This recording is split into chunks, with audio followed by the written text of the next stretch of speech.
네, 우리 함께 보실 하나님의 말씀은 신약 성경 데살로니가전서 1장입니다. 제가 가지고 있는 성경 329면에 있는 데살로니가전서 1장 1절에서 마지막 절까지 한 절씩 교독하도록 하겠습니다. 제가 먼저 1절 공독합니다.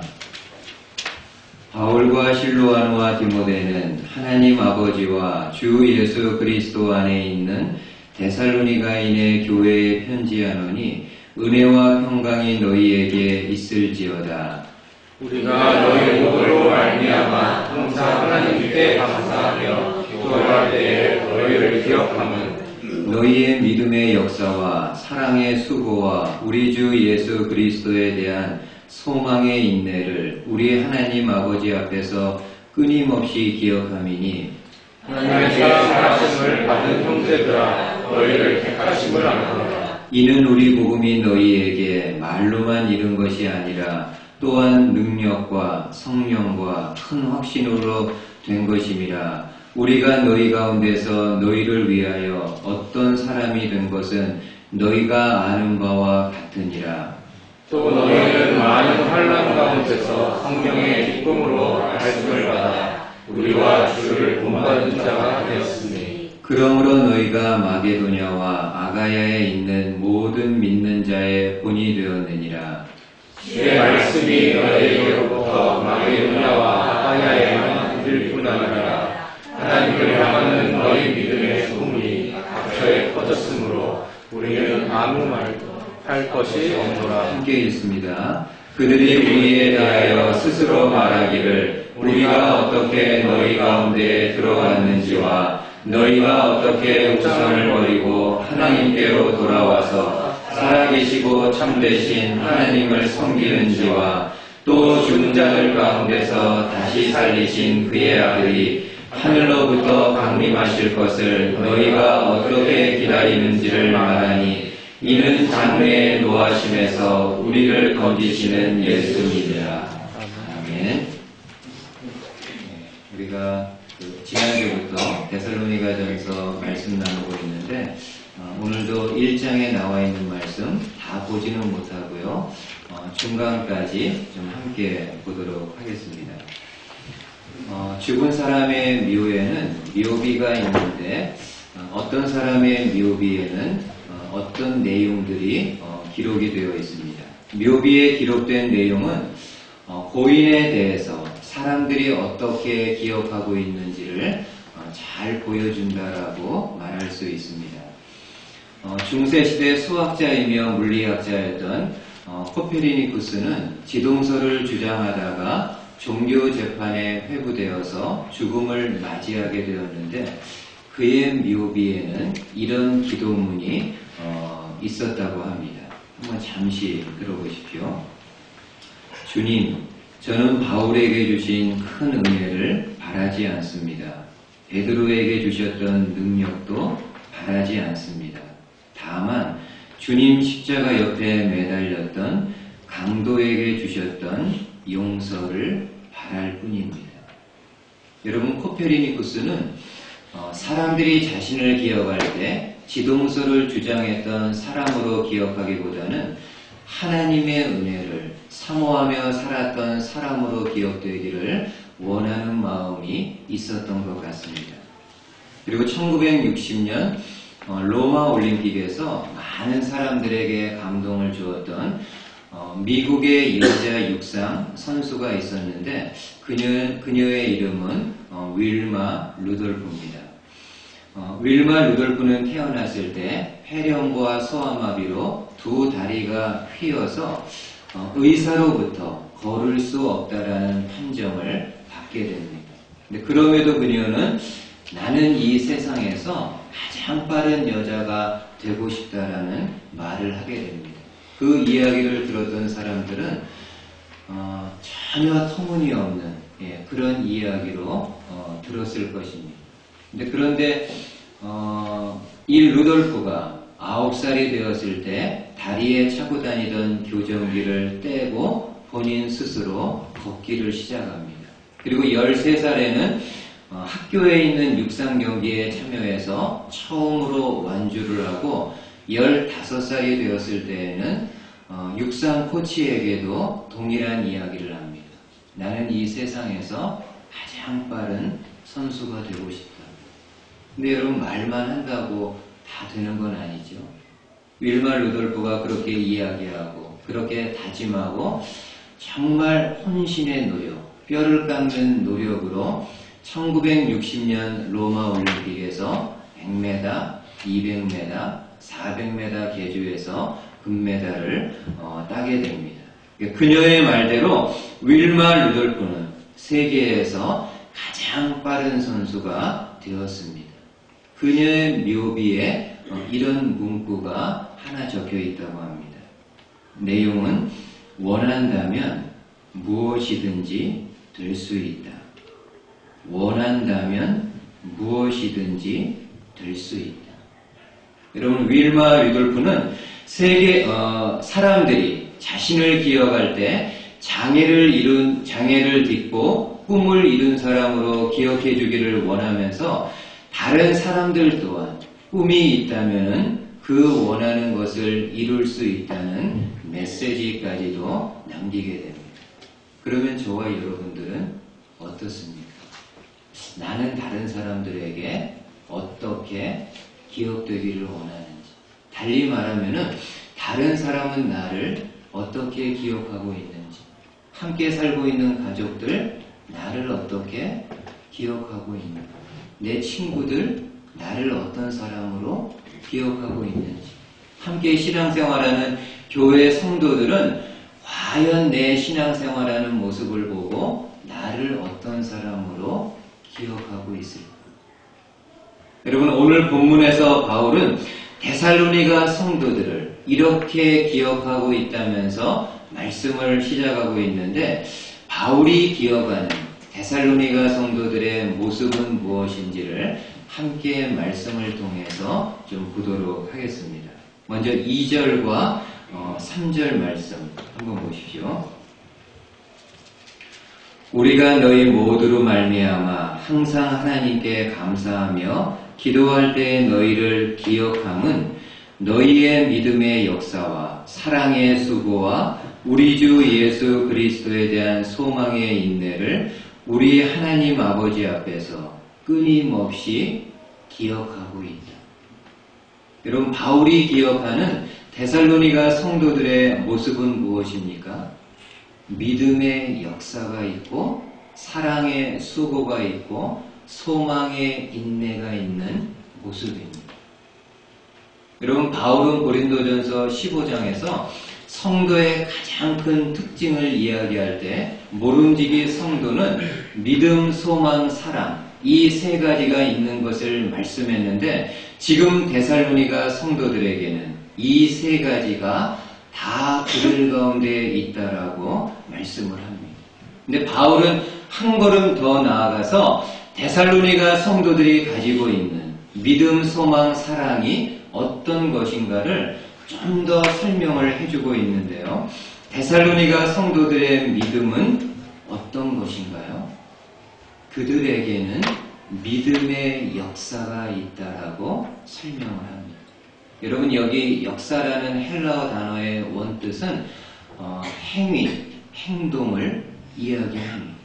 그러니까는 그 당시 데살로니가 성도들이 가지고 있었던 믿음은 그냥 추상적인 개념의 믿음이 아니라 그들의 행동으로, 그들의 삶으로 드러나는 믿음이었음을 알 수 있습니다.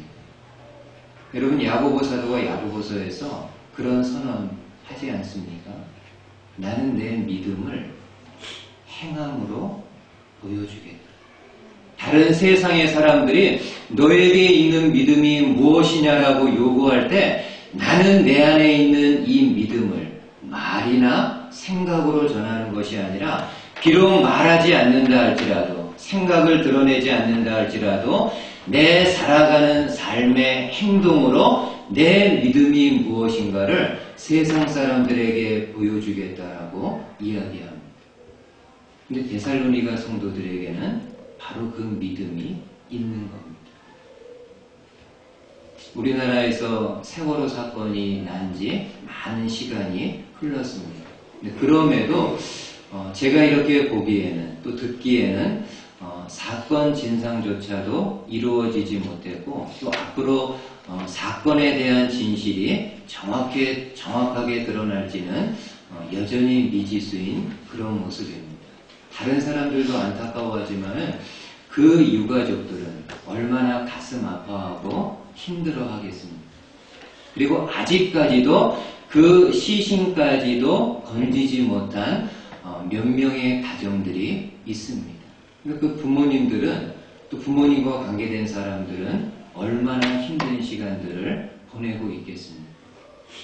다행스럽게도 많은 국민들이 음으로 양으로 그분들을 응원하며 지지하고 후원해주고 있지만은 그럼에도 유족들이 느끼기에는 너무나도 미약한 것 같습니다. 제가 지난주에 뉴스앤조이, 그 기독교 신문이죠. 거기를 보니까는 한 기자가 그 학부모님하고 이렇게 인터뷰한 내용을 읽게 되었습니다. 이 어머니가 10년 동안 교회를 잘 다녔던 분인데 지금은 교회를 다니지 않는다. 시간이 없어서 다니지 않는 것이 아니라 성도들에게, 크리스찬들에게 너무나도 실망을 해가지고 교회를 다니지 않는다. 기자가 묻습니다. 뭘 그렇게 실망하셨느냐? 본인이 이렇게 교회 가면은 목회자를 비롯한 모든 성도들이 말로는 위로하고 또 이렇게 동정하는 그런 이야기들을 한다는 겁니다. 근데 정작 본인과 유가족들이 성도들의 힘이 필요하고 국민들의 힘이 필요할 때는 크리스찬들이 행동하지 않는다. 그래서 그러한 모습을 보면서 교회에 나가서 예배하고 그 성도들을 대하는 것이 너무나도 마음으로 힘들기 때문에 지금은 10년 동안 다녔던 교회를 다니지 않고 있고 언제 다시 다닐지는 잘 모르겠다라고 그렇게 이야기합니다. 그러니까 저는 그 기사를 읽으면서 저는 미국에 있으면서 그냥 객관적으로 그렇게 보는 거지만은 과연 내가 한국에 있고 또 세월호 그런 국면이 있을 때 어느 정도까지 행동하면서 그분들에게 조금이라도 힘과 위로가 될 수 있을까? 근데 저도 좀 부족하지만요. 많은 크리스찬들이 말은 수려하게, 화려하게 하지만은 정작 나서야 될 때는 행동으로 보이지 못하는 것이 불행하지만 오늘날 저와 여러분들의 자화상이 아닌가 그렇게 생각합니다. 근데 데살로니가 성도들은 행함이 있는 믿음이 있었다라고 이야기합니다. 그리고 데살로니가 성도들의 사랑은 어떻습니까? 사랑에 수고가 있다. 여러분 여기 수고의 원어의 뜻은 날카로운 도구에 살이 베어서 고통을 느끼는 것을 말합니다. 여러분 본래 사랑에는 자기 희생이 수반되는 고통과 아픔이 있습니다. 우리 예수님의 사랑이 그렇지 않은가요? 여러분 예수님의 사랑이 가장 절정으로 드러난 곳이 십자가인데 십자가는 한마디로 그 고통으로 얼룩진 예수님의 자기 희생의 상징이라고 할 수 있습니다. 근데 놀랍게도 데살로니가 성도들의 사랑에는 그러한 희생, 그러한 헌신이 있었다라고 말씀을 하고 있습니다. 그리고 데살로니가 성도들의 소망은 어떻습니까? 소망에 인내가 있다라고. 여러분 여기 말하는 소망이란 예수님이 재림하셔서 하나님의 나라가 이루어지는 것을 바라는 것인데 바라고 기다리는 데 있어서 가장 중요한 덕목이라고 한다면은 인내를 이야기할 것입니다. 인내심이 부족한 사람은 이런저런 고난과 핍박이 있을 때 견딜 수 있는 이 심력이 부족하기 때문에 끝까지 하나님의 나라를 소망할 수 없습니다. 근데 지금 데살로니가 성도들은 예수님의 재림을 소망하는 마음이 있고 그 소망을 끝까지 붙잡을 수 있는 인내심이 있다라고 말씀합니다. 참 너무나도 귀한 그런 모습들입니다. 여러분, 이처럼 바울이 기억하는 데살로니가 성도들의 모습은 행함이 있는 믿음이고 자기 희생과 헌신이 있는 사랑이고 인내심이 동반된 소망의 모습임을 알 수 있습니다. 이 세 가지 부분에 대해서는 저희가 다음 주에 좀 더 자세하게 좀 말씀을 나누겠지만은 오늘 한번 중간에 나와 있는 사랑의 수고에 대해서 한번 좀 잠시 생각해 보시죠. 지금 데살로니가 성도들의 사랑은 사랑의 수고가 있다라고 이야기하는데 사랑이 있는 곳에는 희생과 헌신이 함께 있습니다.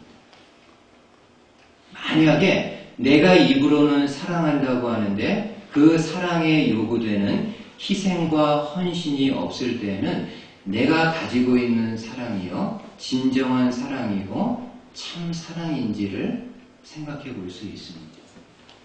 예를 들면은 지금 배우자들 있지 않습니까? 지금도 여러분들이 사랑으로 대하겠지만은 결혼하기 전에는 정말 불같은 마음으로 서로가 서로를 사랑합니다.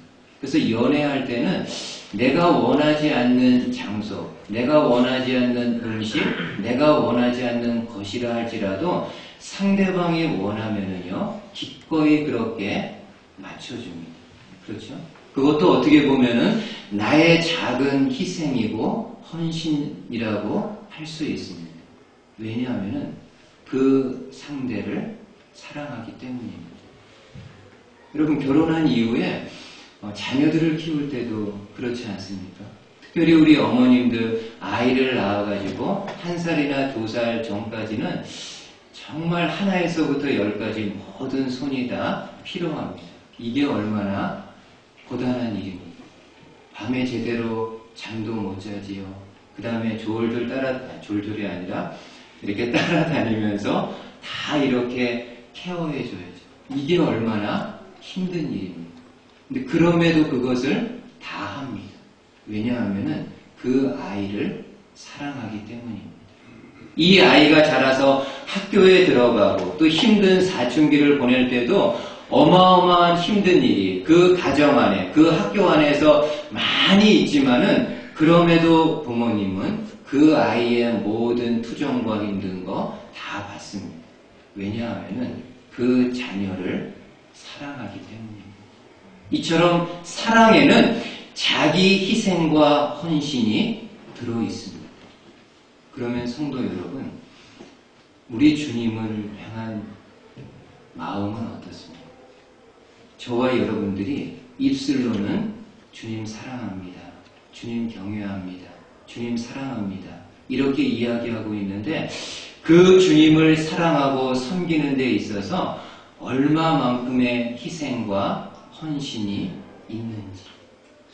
저와 여러분들이 주님을 섬길 때 혹은 주님의 몸된 교회를 섬겨 나가게 될 때 내가 좀 원치 않지만 내가 힘들지만 그럼에도 내가 희생해야 되고 내가 헌신해야 되는 그런 시간들, 그런 부분들이 있는데 어느 정도로까지 그렇게 내가 희생하고 헌신하고 있는지.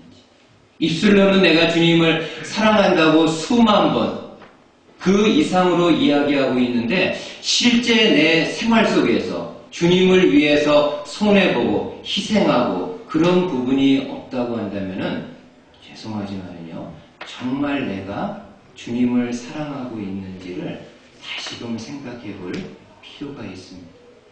바라기는 저와 여러분들이 데살로니가 성도들의 사랑의 수고의 모습을 바라보면서 우리 주님, 입술로만 사랑한다고 고백하는 것이 아니라 우리의 삶을 통해서도 그 주님이 필요로 하는 부분이 있다고 한다면은 내가 좀 힘들고 손해가 되고 희생이 된다 할지라도 기꺼운 마음으로 감당할 수 있는 저와 여러분들 되실 수 있기를 주님의 말씀으로 축복을 드리겠습니다. 그리고 두 번째로 바울이 기억하는 데살로니가 성도들의 모습은 무엇일까요? 그리스도의 복음을 바르게 영접한 성도들의 모습입니다. 한번 여러분 지도를 잠깐 좀 한번 보시겠습니까? 이게 잘 보이는지 모르겠는데 이 정도면 괜찮은 것 같습니다. 여러분 여기 나와 있는 지도는 마게도냐 지경의 지도인데 데살로니가는 마게도냐의 중앙에 위치해 있습니다. 이 데살로니가는 에게해에 있는 항구 도시이고요. 데살로니가 지역의 수도입니다. 예나 지금이나 항구 도시는 많은 사람들이 왕래하고 또 많은 물건들이 왕래되어지는 곳이기에 부유한 도시인데 바로 데살로니가 도시가 그런 부유한 도시였습니다. 그리고 마게도냐에는 당시 로마의 중요한 군사도로인 비아 에그나시아 도로가 있었는데 이 비아 에그나시아 도로는 마게도냐의 서쪽과 동쪽을 일직선으로 연결시켜주는 그런 도로입니다. 그리고 이 도로를 통해 바다를 건너기만 하면은 또 바로 로마와 연결될 수 있는 그런 도로와 연결이 됩니다.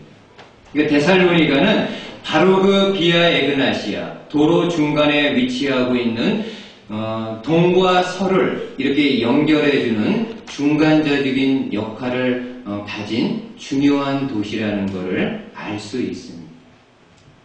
그리고 여러분이 데살로니가는 정치적으로도요 배경이 있는 그런 도시입니다.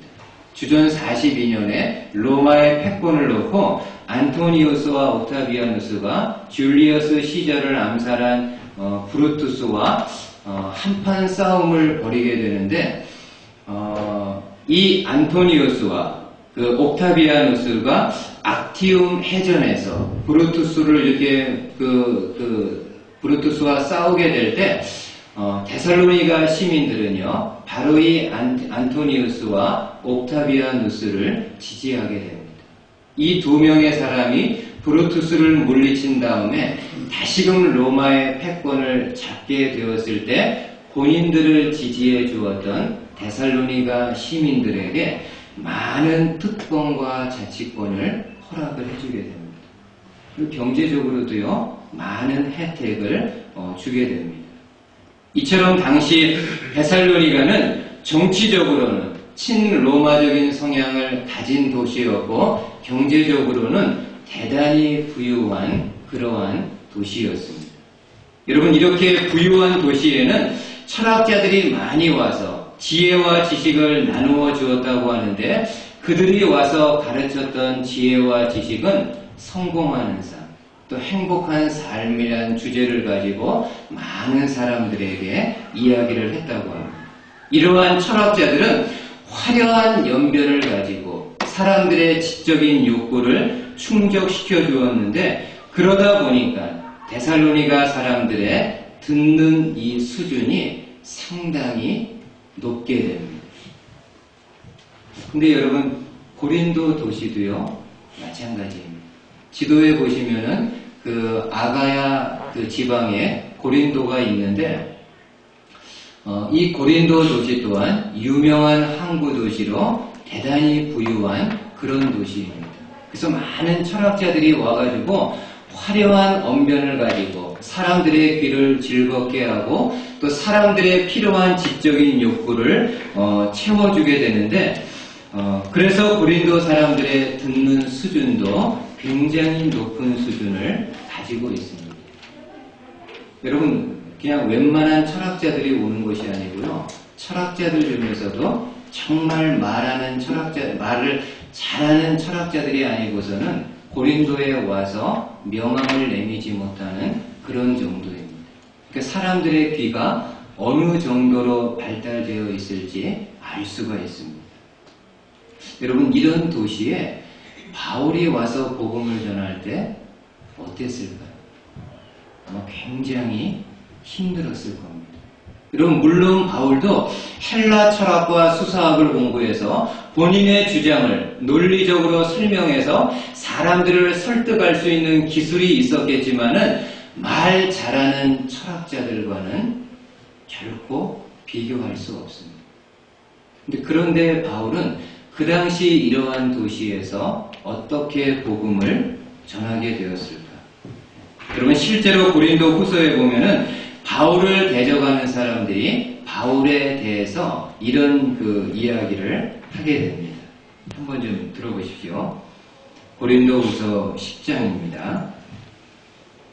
그들의 말이, 여기서 그들은 바울을 대적하는 사람들을 말합니다. 그들의 말이 그의 편지들은 무게가 있고 힘이 있으나 그가 몸으로 대할 때는 약하고 그 말도 시원하지 않다 하니. 이런 바울의 대적자들은 바울에 대해서 뭐라고 말씀하나요?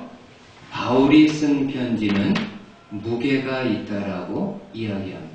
이 말은 그래도 바울이 쓴 편지는 읽을 만한 가치는 있다라는 겁니다. 근데 바울의 외모나 언변은 어떻습니까? 거기 하반절에 보니까는요, 그가 몸으로 대할 때는 약하고 그 말도 시원하지 않다. 현대인의 성경에서는 이 부분을 이렇게 번역했습니다. 직접 대해보면 볼품이 없고 말도 시원치 않다. 그러니까 바울의 하는 말은 다른 순회 철학자들의 말과는 비교가 되지 않을 정도로 매우 떨어져 있음을 알 수 있습니다. 근데 바울은 고린도에서 어떻게 이러한 사람들에게 복음을 전하게 됩니까? 고린도전서 1장 17절에서 이렇게 말합니다. 그리스도께서 나를 보내심은 세례를 베풀게 하려 하심이 아니요 오직 복음을 전하게 하려 하심이로되 말의 지혜로 하지 아니함은 그리스도의 십자가가 헛되지 않게 하려 합니다. 지금 바울은 말합니다. 나는 복음을 전하기 위해 고린도에 왔는데 복음을 전할 때 말의 지혜로 하지 않는다. 다른 철학가들이 하는 것처럼 재미있게, 수려하게, 화려하게 전하는 것이 아니라 피 묻은 그리스도의 십자가를 좀 투박하지만 있는 그대로 여러분들에게 전한다라고 이야기합니다. 여러분, 지금 바울은 고린도 도시와 비슷한 데살로니가 도시에 와서 예수 그리스도의 복음을 사람들에게 전하게 됩니다. 좀 전에 말씀드린 것처럼 데살로니가 도시는 대단히 부유한 도시고 많은 철학자들이 와서 화려한 언변으로 듣는 사람들의 귀를 익숙해 했던 곳이기 때문에 사람들의 듣는 수준이 남다른 그런 도시입니다. 근데 그러한 사람들 가운데 바울이 전한 복음을 듣고 예수님을 믿는 사람들이 생겨나게 되는데 어떻게 그들은 복음을 받게 되었을까요? 여러분, 오늘 본문 5절에서 이렇게 말씀합니다. 한번 보십시오. 이는 우리 복음이 너희에게 말로만 이른 것이 아니라 또한 능력과 성령과 큰 확신으로 된 것임이라. 우리가 너희 가운데서 너희를 위하여 어떤 사람이 된 것은 너희가 아는 바와 같으니라. 여러분, 5절 초반에 보니까 우리 복음이 너희에게 말로만 이른 것이 아니라고 말씀합니다. 그러니까 데살로니가 성도들은 바울을 통해서 예수 그리스도의 복음을 들을 때 철학가들이 하는 말처럼 들은 것이 아님을 이야기합니다. 그럼 어떻게 데살로니가 성도들은 말씀을 받게 되나요? 능력과 성령과 큰 확신으로 말씀을 받게 되었다. 여러분, 솔직히 바울과 그 일행이 전한 복음의 내용은 다른 사람들의 관심을 끌기에는 너무나도 재미없는 그런 내용들입니다. 하나님의 아들 되시는 예수님이 이 땅에 오셨다. 그리고 그 예수님이 세상 모든 사람들의 죄를 대신해 십자가에 죽으셨다. 그리고 그 죽으신 예수님이 3일 만에 다시 살아나셨고 언제일지는 모르지만 다시금 이 땅에 오실 것이라고 말씀하게 됩니다. 그리고 이 예수님을 믿는 사람마다 하나님이 주시는 구원을 얻어 하나님의 자녀가 된다라는 이러한 이야기들은 다른 사람들이 들을 때는요, 그 당시 헬라 사람들이 들을 때는 또 다른 하나의 새로운 신화처럼 들을 수가 있습니다. 거기에다가 바울의 언변은 어떻습니까? 시원하지 않다.